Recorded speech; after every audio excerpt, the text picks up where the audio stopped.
2018 Volkswagen Passat looks a little familiar, well, that's not surprising. This is basically the same car that we've seen since 2012, and now here we are 6 years later, and it's competing with a class full of very heavy hitters.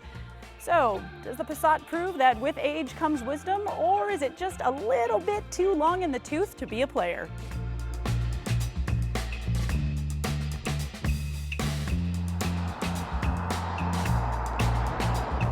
Now, that's not to say that there aren't any new goodies in the 2018 Passat. That old 1.8-liter turbocharged engine has been replaced by a 2-liter turbocharged, and there's a new trim, the GT with sport suspension. But for this review, we are focused on the top trim SEL Premium with the V6 engine. Now, that's V6 puts out 280 horsepower and 258 pound-feet of torque, and that's made it to a 6-speed dual-clutch automatic transmission. So let's look at some competition. The Honda Accord can get almost the same numbers, not quite as high, but almost, out of a 2-liter turbo that you can get with a 10-speed automatic transmission or even a 6-speed manual if that's your jam. Whereas the Toyota Camry, that V6 puts out over 300 horsepower. I mean, it's 301, but hey, winning is winning.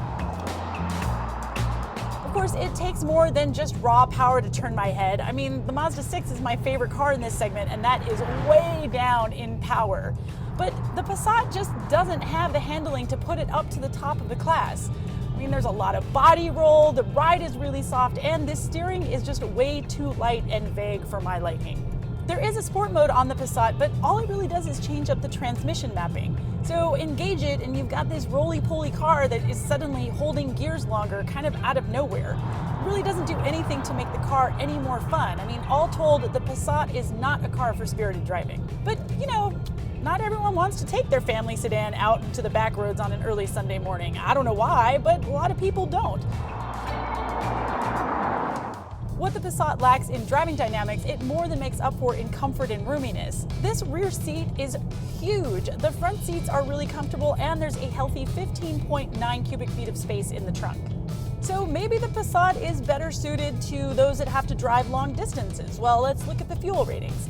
This gets an EPA combined rating of 22 miles combined. Well, if you look at the optional larger engines in the Mazda 6, the Toyota Camry, and the Honda Accord, those are all 26 miles per gallon combined. Plus, the Accord and the Camry are offered in a hybrid for even more fuel economy. So this is just bringing the Passat further and further down the line. This top-of-the-line trim does have all of the driver's aids that I would want, like blind spot monitoring, forward collision warning, and autonomous emergency braking. But I've been a little disappointed by the adaptive cruise control. It's great to have the Passat lock onto a lead car in stop-and-go traffic, but this system, it disengages under 15 miles an hour. So in the most stressful traffic situations when I want to use it the most, adaptive cruise control doesn't even work. The 2018 Volkswagen Passat starts at just under $23,000, but this top-of-the-line SEL Premium is about $35,500 after destination. Now, if you've got your heart dead set on buying a Volkswagen, I suggest leaving the Passat on the table and taking a look at the Jetta. Sure, it's a little bit smaller, but it's all new for 2018 and it offers great value.